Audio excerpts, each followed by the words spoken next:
Kom verloor 30 kilogram saam met my in net 3 maande. Vandag is dag 89. Ons doen 'n countdown van dag 90 af na 1 toe. Okay. So ons het vandag lekker kos gemaak. Vandag se kossies is 'n patat koolgereg. Okay, ek het baie kool in my huis. Ons gaan kool eet vir 'n paar dae. Jy braai jou eie, jy gooi jou patatskyfies wat jy dun gesny het by en dan gaan jy tamatie bysit.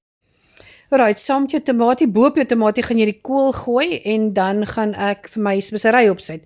Sweet basil, gooi sommer op soos jy dink. Dit is nou nie lepels en milliliters hier nie. Ons gooi net op soos ons dink, dan's oregano en dit is 'n baie lekker slaaitjie hierdie, ofwel warm gereg. Jy kan nie 'n slaai nie, maar warm gereg.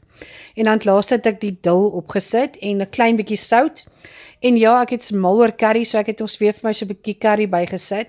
Die deksel kon nie opgaan nie, want dit is net te veel kos gewees. So ek het om seker te maak dit brand nie, het ek die deksel so met alles net gedraai so af en toe.